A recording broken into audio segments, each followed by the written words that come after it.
chacun, fidèle spectateur, c'est la grande édition du journal sur Actu Tondu. Tout de suite, les principaux titres.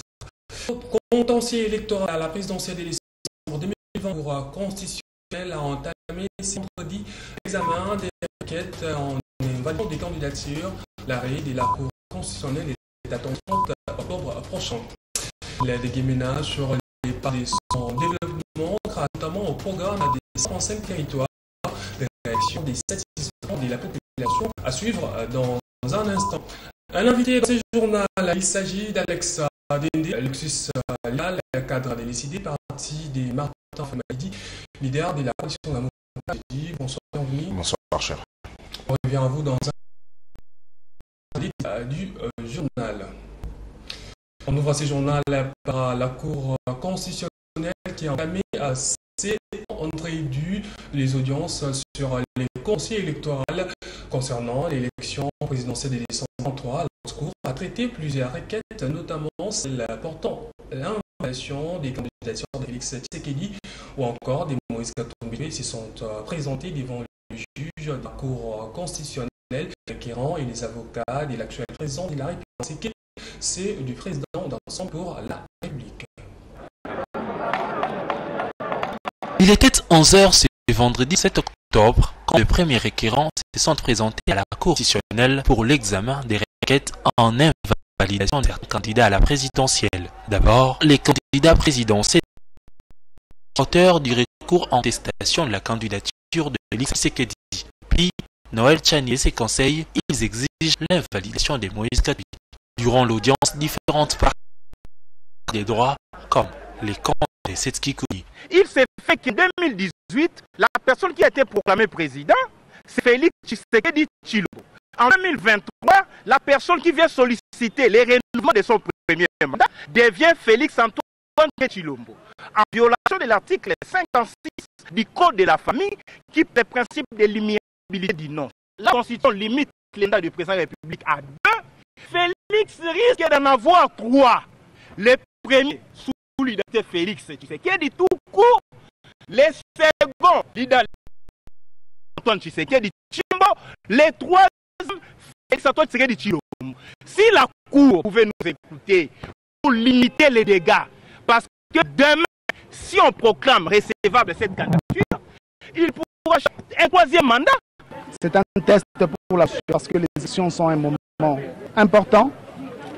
Il faut que le roi primer, parce que ici là, de l'avenir de notre pays, ce procès sera enseigné aux futurs étudiants. Il faut que ça serve de leçon. On ne peut pas se réveiller un jour et changer. C'est le plus important. Donc le caractère était beaucoup pédagogique et je reste convaincu, je le répète, que nous irons sans le candidat de la créée de la nation. Selon les avocats du président de la République, c'est au moins qu'un coup d'épée dans l'eau. Et donc, il appartient à celui qui vit avec ses allégations d'apporter des preuves de la naissance ou d'un passeport, d'une carte qui représente nos qui sont présentés, c'est ce que nous avons entendu mais qui n'a pas été malheureusement fait. C'est des gens qui ont profité de cette séquence pour faire une réputation et une publicité. Ça nous semble. Requête, le candidat Noël Tchani a présenté ses justificatives de la nationalité juge douteuse de Moïse Katumbi. Une nation balayée d'un revers de la main par les avocats du d'ensemble pour la République. Nous sortons de cette audience encore beaucoup plus serein que nous étions entrés, si que nous aurions eu besoin de ne pas être sereins en entrant. Il a été démontré la cabale, la méchanceté, la désinformation et surtout l'absence de preuves en ce qui concerne Moïse Katumbi. Il est fort dommage qu'ainsi au niveau des juridictions de notre pays, des individus puissent permettre d'intenter des actions sur base d'un recyclage des propos par ouï-dire et des rumeurs qu'on trouve souvent dans les labos et officiers de certains partis dont le fond n'est que les mensonges et l'attribution des nationalités électorales. Nous pouvons rentrer dans la sérénité parce que dénier à Moïse Katumbi une nationalité autre que la nationalité congolaise, lui attribuer une nationalité autre que la nationalité congolaise, c'est renier le droit congolais en matière de nationalité. Le ministère public, en l'occurrence le procureur général près la Cour constitutionnelle, a sollicité un délai de 72 heures pour donner son avis. La Cour constitutionnelle a pris l'affaire en délibéré. Un arrêt attendu le 30 octobre prochain. Enquête examinée ce vendredi à la Cour constitutionnelle, celle du professeur Mpoi Kamoulaye, candidat déclaré à la présidentielle. Sa candidature n'a pas été faute de paiement de la caution et à la Cour constitutionnelle, il exige également la réduction sensible de la caution. Nous sommes venus ici pour commencer notre combat au nom de tout le monde. Combien de Congolais, combien d'entre vous reçoivent le salaire qui est supérieur au mien? Et donc, les politiciens ont taillé sur mesure une loi électorale qui exclut tous les autres Congolais, qui réserve le droit de compétir pour les fonctions politiques uniquement à ceux qui, comme eux, volent l'argent de l'État. C'est pour ça que les 23 653 candidats, ils ont eu leur souscription ou leur option payée par l'État politique et non par chacun d'eux. De la même manière, les 24 candidats qui ont payé les 160 millions.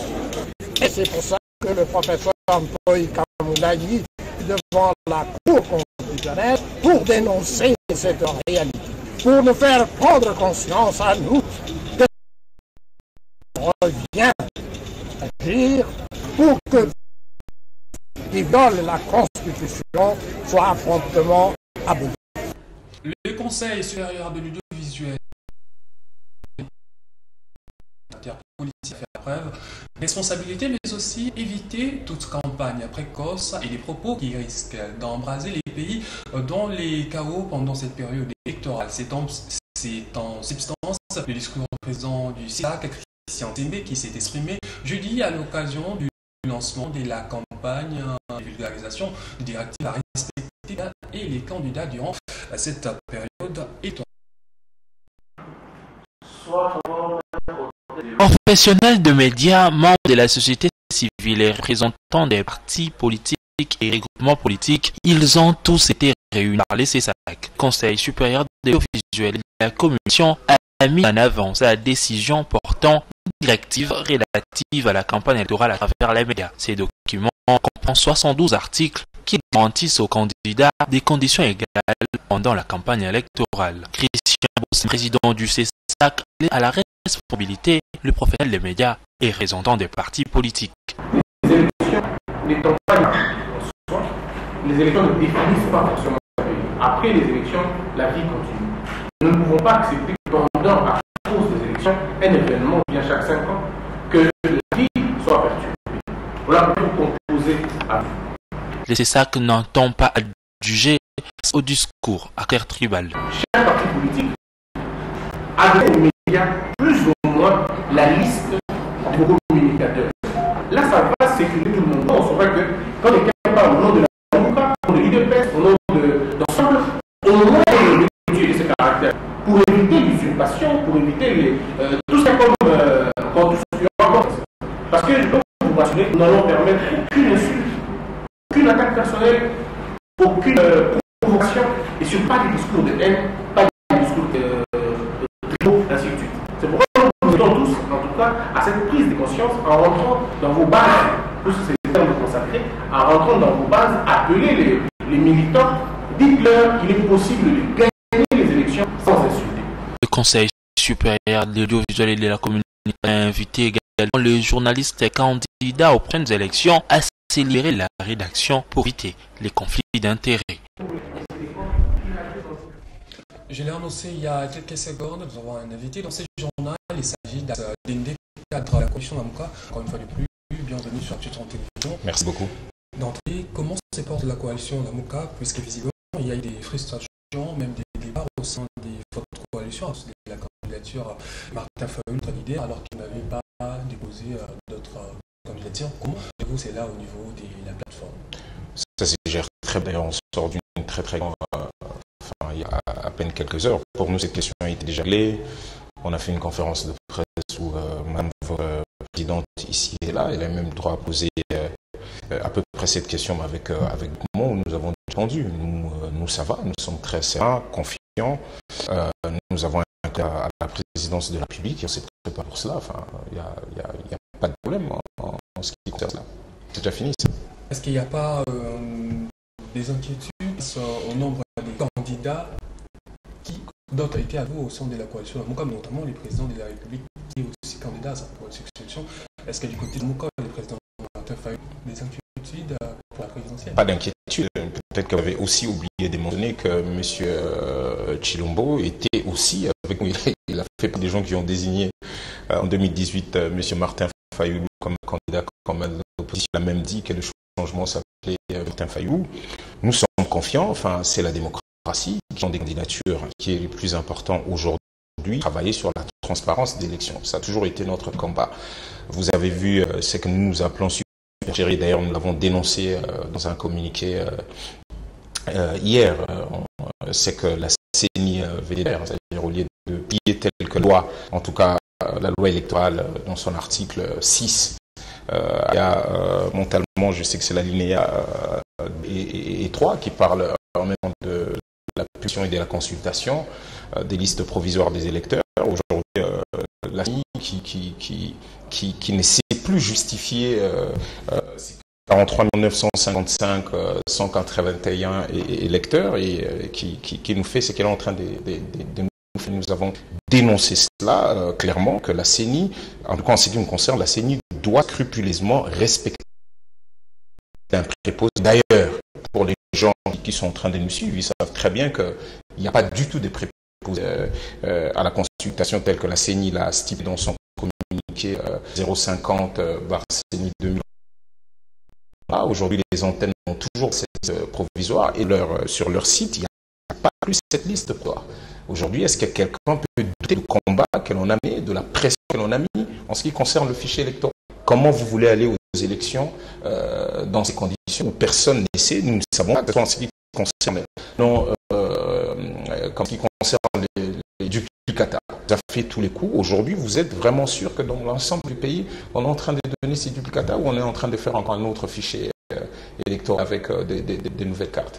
Mais à quelques semaines du lancement de la campagne électorale, on peut dire que la Mouka côté Martin Fayulu est prête pour aller aux élections où il y a encore des exigences à faire du côté de la CENI. C'est vraiment arrangé pour que vous puissiez aller dans les cadres. Je crois qu'en fait, nous tous, nous devrions nous inquiéter. Vous ne savez pas, le fait d'avoir une carte ne garantit pas de voter. Parce que vous n'avez pas vu ces listes provisoires déjà pas. Et même les définitives qui sont prévues, c'est prévu aussi dans l'article 8. Ça aussi non plus, ce n'est pas respecté. Et dire nous avons encore d'urgence, mais je crois que toute la population congolaise, vraiment soucieuse de ces élections, doit mettre une pression maximum pour que M. Kadima cette loi électorale même qui nous a sorti, s'il vous plaît, on a eu une réunion le 30 juin passé, vous savez comment la réponse arrogante qu'elle nous a sortie, aujourd'hui elle est incapable en tant que président de la CENI avec son institution, elle est incapable, je parle de l'institution CENI, incapable de pouvoir justifier ces 955 181 électeurs. Et ça, nous tous, l'idée n'est pas de dire, Mouka, par exemple là, comment vous qu'un jour avant une campagne, on vous sort la liste définitive de candidats à la présidence de la République. Qu'est-ce qui se cache derrière cela? Pourquoi les scrutins passés, on a très bien respecté cela. En 2018, je crois qu'au mois d'août, on avait déjà cette liste définitive déjà sortie et affichée. Comment ça se fait que cette fois-ci, on a passé la 30 jours avant la loi. Donc nous devons faire attention. C'est un combat que nous menons aujourd'hui, c'est un combat de transparence à l'intérieur. Nous exigeons en fait, la Mouka compte exiger ces cadres de concertation qui doivent permettre que l'on puisse éclaircir le jeu. Et c'est important que le Congolais l'intègre, que notre combat en ce qui concerne le fait électoral est un combat fondé. La preuve aujourd'hui, et moi, et vous là dans le plateau, nous ne sommes pas sûrs dans ces fichiers. On va poursuivre avec Martin Fayulu. Alors, qui retenir de la tournée réalisée dans Bandou et au Congo central, puisque certains estiment que Martin Fayulu, le leader, n'a plus cette même popularité qu'il avait auparavant. Sur quelle base ils ont sorti quelques vidéos de leur contexte. Moi, j'étais là du début à la fin et les gens peuvent aller voir sur ma page, parce que nous, de toute façon, on n'a pas l'habitude de pouvoir censurer nos images. C'est une tournée de dynamisation. C'est que les gens ont vu, je crois, que venir ici nous dire que ce qui s'est passé au Kwilu, enfin, vous appelez Grand Bandou, ce qu'on a encore d'outils à pouvoir faire là-bas. Et ce qui vient de se passer au Congo central, tout le monde a vu, vous avez suivi. On n'a même pas pu tenir notre meeting à Matadi. On n'a pas pu. C'est qu'on a commencé la procession, il est arrivé peut-être vers 15h30, il a traversé le port, des Boma. On n'a pas pu atteindre le terrain. Au bout de 4 heures, les gens qui suivaient la vidéo en direct, j'ai dit que non, on doit arrêter, on a dû intervenir parce que lui tenait à arriver. Mais des conditions sécuritaires, le peuple qui a suivi de là à pied jusqu'à là où on était, c'était devenu un... Donc parler de la population aujourd'hui, nous mettons encore au défi qui peut nous battre dans ces domaines. Ce n'est pas ça le plus important. Vous devez savoir en ce qui nous concerne. Chaque Congolais est important. Le président Marquis s'est arrêté et sortir même du véhicule pour parler à un seul Congolais. D'accord? Et nous, ça ne nous gênerait pas de mettre ces images. Voilà pourquoi les mêmes personnes qui ont tendance à croire que, voilà, qui parlent constamment de la popularité, à chaque fois qu'on massacre des Congolais, on dit 10 personnes, 20 personnes, pour eux, c'est pas nombreux. Massacrer 50 personnes par l'armée, tout le monde a vu. La GR a massacré. Peut-être que pour eux, c'est toujours pas suffisant. Et à chaque fois, on nous ressort la même chose. Aujourd'hui, mais nous, vous avez vu que ce soit à Kinshasa ou ailleurs, sortez monsieur Chilombo et c'est lui, on va voir si ça va donner. C'était quoi l'essentiel de son message à ces... C'était parce que là, il ne faut pas, j'ai entendu parler tout à l'heure de ce que vous avez parlé, de ce que vous avez dit. C'est ça que c'était ce que nous avons appelé la redynamisation. Enfin, il fallait qu'il renoue. C'est d'abord la rencontre d'un homme avec le peuple. C'était important. D'ailleurs, je vous informe que nous continuons. Vendredi prochain, on va être à la base de Kasaï Central à Chikapa. Et vendredi, et puis juste après, sera aussi à Cannes. Et là, on profite de votre antenne pour pouvoir prendre à témoin l'opinion nationale et internationale de la violence verbale du gouverneur du Kasaï central, M. Dabouya, qui a tenu des propos irresponsables, qui, pour lui, en fait, nous sommes dans une espèce de parti-État. Il a dit exactement que le candidat présidentiel qui veut venir dans cette province, en fait, je suis en train de paraphraser, qui ne viennent ici, ils ne vont pas avoir leur voix. Il a été saisi conformément. Qui a été saisi conformément? Votre parti va tenir un meeting. Est-ce que déjà la question qu'on peut se poser, un gouverneur, quoi que l'on sait que toute l'union sacrée aujourd'hui, les animateurs des institutions sont tous transformés je vais dire, comment je veux dire ça? Aujourd'hui, c'est devenu un grand bureau, un centre, une direction, un directoire de campagne de M. Chilombo. Mais est-ce que vous pouvez comprendre qu'un gouverneur, quoi qu'on connaît bien, tienne de propos en disant qu'aucun candidat ne peut venir ici parce que ici, cette province est réservée à un seul candidat qui s'appelle M. Chilombo. Est-ce que vous trouvez la logique? Ça, on peut poser la question. Donc nous disons, s'il arrive quoi que ce soit à M. Fayoulou ou à son équipe accompagnée là-bas, nous autres, le gouverneur Kasaï central sera tenu personnellement responsable. Et nous sommes toujours effarés de voir que c'est les gens de même parti, ils connaissent très bien, jusqu'à présent, le ministre de l'Intérieur, lui aussi, il fait partie de cet attelage-là, et c'est vraiment triste, mais prenons à l'opinion. Nous allons arriver au Kasaï central, nous allons arriver au Kasaï, nous serons à Chikapa et à Kananga, et ce qui arrivera parce que pour nous, c'est le coup. Nous devons aller partout et dire ce que nous avons à dire à notre peuple. On va poursuivre avec la présidentielle. C'est déjà pour se mettre en décembre, mais ce n'est pas nécessaire pour l'opposition de se mettre ensemble pour une candidature commune comme c'est là chez les cas en 2018. C'est une question les gens sont en train de dire aujourd'hui, qu'est-ce que nous sommes en train de faire? Qu'est-ce que je vous ai dit tout à l'heure? Le vrai combat pour l'instant, c'est la transparence.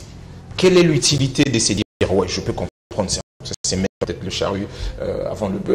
L'utilité de se dire, ok, on parle de la candidature, d'accord, alors que M. Kadima est en train de tout faire pour faire gagner un candidat. Ça n'a aucun sens. C'est-à-dire qu'aujourd'hui, tous les candidats, parce que nous sommes d'accord pour cette pluralité, il n'y a pas de problème. S'ils ont leur projet des sociétés, ils pourront avoir leur contrat social avec mais tous les candidats devraient s'inquiéter de cette forme de fraude organisée depuis le début. On a même une chronique de cette étape de la fraude organisée par M. Kadima, mais là ça devient trop évident. Même la personne qui ne réfléchit pas beaucoup voit très bien dans quelle direction M. Kadima est en train de mener les gens. Donc cette question viendra, battons-nous d'abord pour la transparence et le reste, c'est le peuple qui décidera. Vous savez, en 2018, ce n'est pas les candidats qui ont décidé, c'est à l'issue d'un grand meeting organisé à la place Triomphale et que le peuple a dit à ce moment-là, Boutabisso, commun, tout ça, c'était le peuple. D'accord. Donc attendons, avançons, mais battons-nous d'abord pour ramener les correctifs dans ces processus. On va prendre les questions. Vous allez directement à quand la présentation du programme du projet de société candidat. Et puis, on va parler de vous. N'est-il pas derrière votre côté, vous, Alex Lindé, de ne pas prendre part aux élections en tant que candidat, parce qu'il y a eu quand même peut-être aux électeurs, aux voix bases qui ont réclamé ou qui auraient aimé voir candidat délégué. Merci beaucoup. En ce qui concerne, vous avez posé la question sur le programme qui va arriver, mais bien sûr bien avant ce qu'on appelle la campagne électorale. C'est-à-dire que nous partons d'abord au Kassai, nous terminons, mais sachez que les bouches existent. Hein, comme on l'a toujours dit, on l'a montré. Nous avons fait le manifeste des Sangani le 14 juillet 2022. Nous étions déjà prêts. Notre vision est clairement dictée, bâtir un Congo libre, fort, digne et clair, avec 18 défis à l'intérieur qui se déclinent. Donc, en fait, on s'est construit depuis longtemps.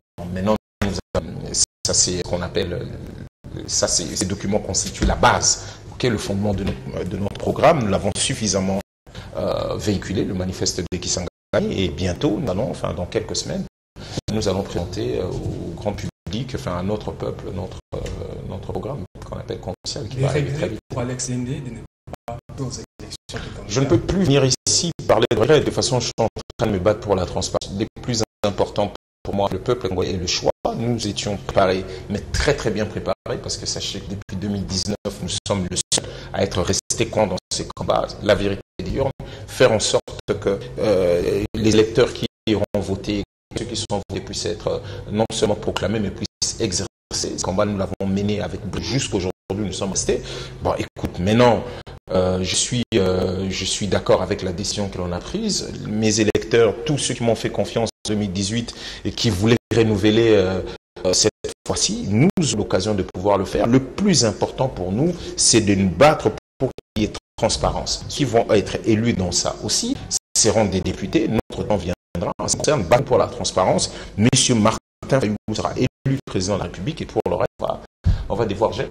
C'est grave. Alex Lindé, je vous dis merci. J'ai rappelé le cadre de la Cour de Martin Fayou Madidi. On va poursuivre avec cette édition du journal. En mission de travail en République démocratique du Congo, une délégation de la CAC, la communauté économique des États de l'Afrique centrale, rencontre plusieurs personnalités congolaises en type des élections de décembre prochain. Cette organisation sous-régionale a attendu sa mission d'observation électorale. C'est dans ces cadres que la délégation est. Je dis avec le vice-premier ministre de l'Intérieur et de la Sécurité, Pierre Kazali.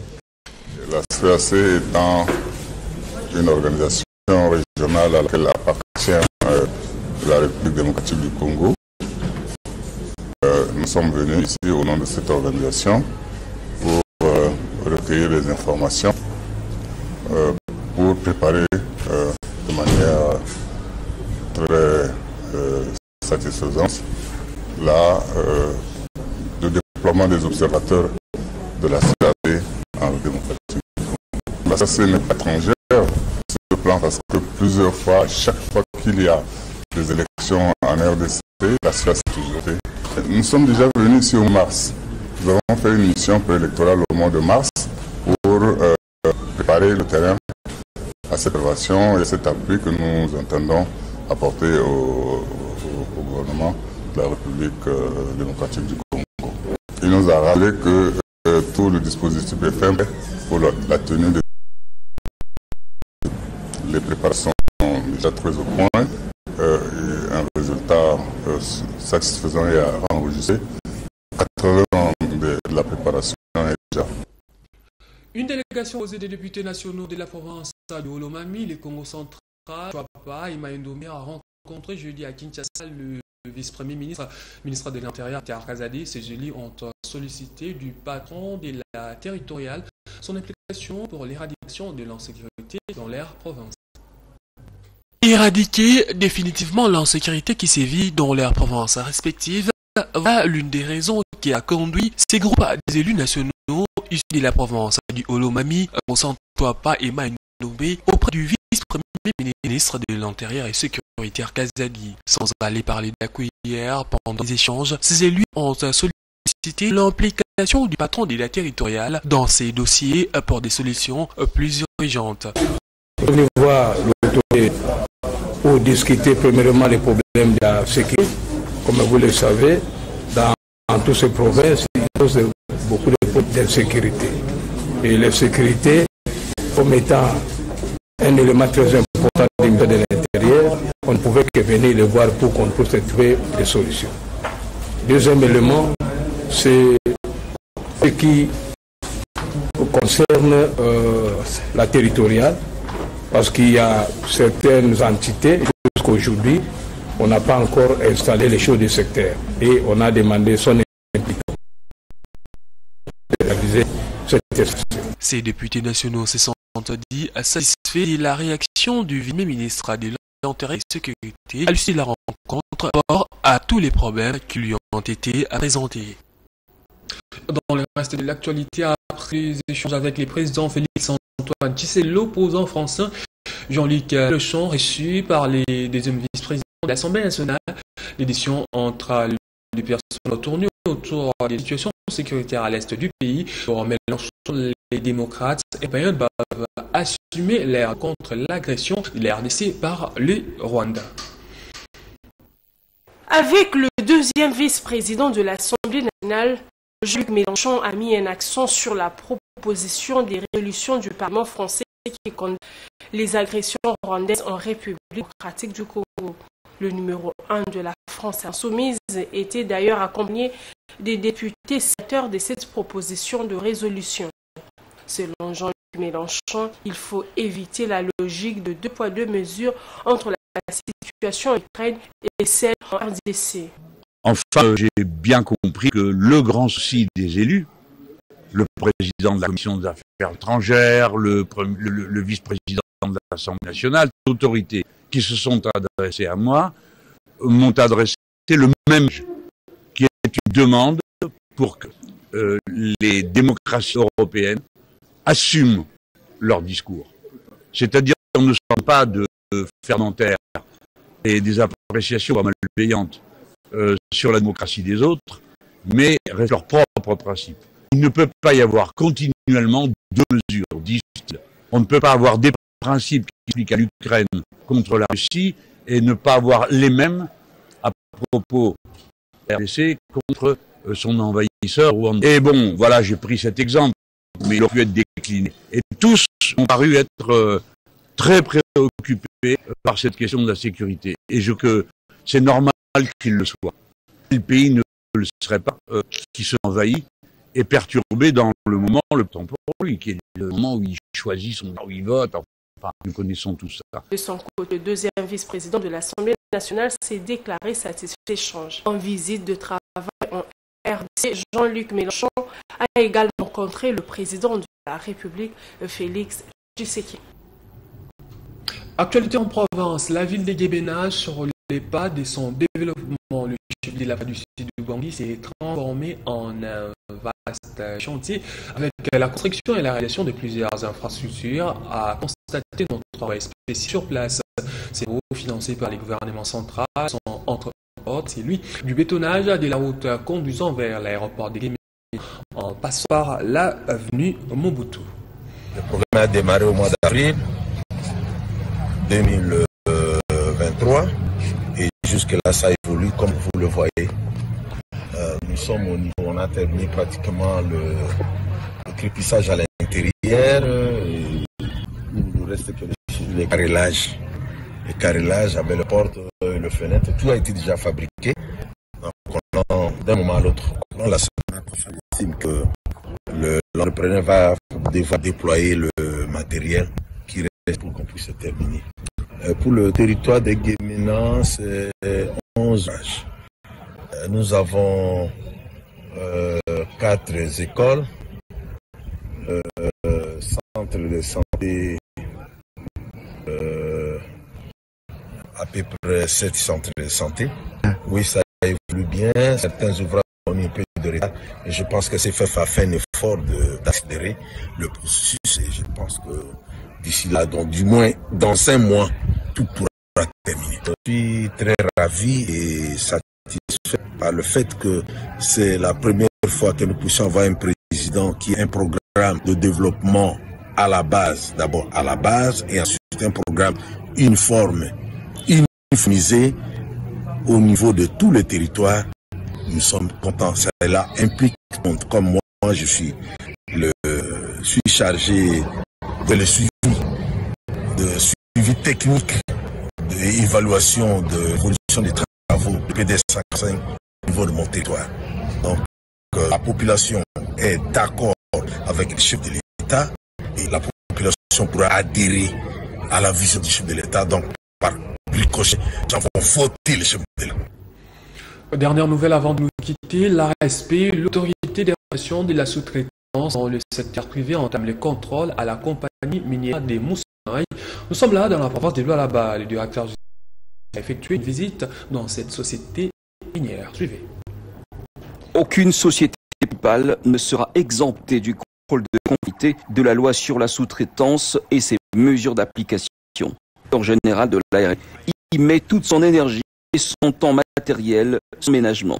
Aujourd'hui, l'honorable Miguel Katambe a été dans les installations de la compagnie minière de Moussonoy, Comus. Sur place, le constat est très désolant, car le non-respect crié de la sous-traitance saute aux yeux dès l'entame des enquêtes. Dans leur base de données, pas de Congolais, pas de contratants.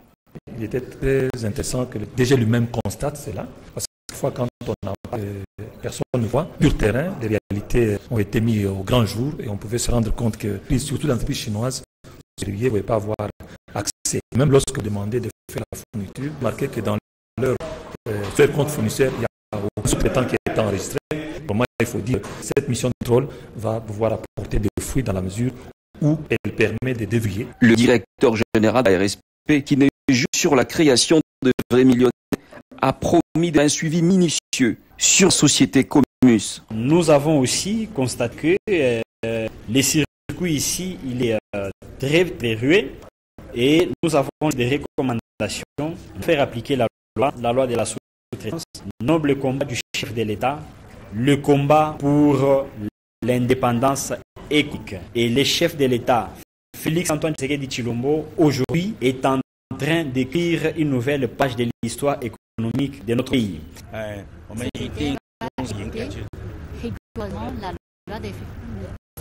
Et on espère que des gens peuvent passer souvent dans la société pour nous donner plus d'horizons. Pour les DG Miguel Kacha, toutes les sociétés récalcitrantes ne représentent que des opportunités d'affaires pour les entraîneurs congolais qui finalement ont leurs droits à l'ère du président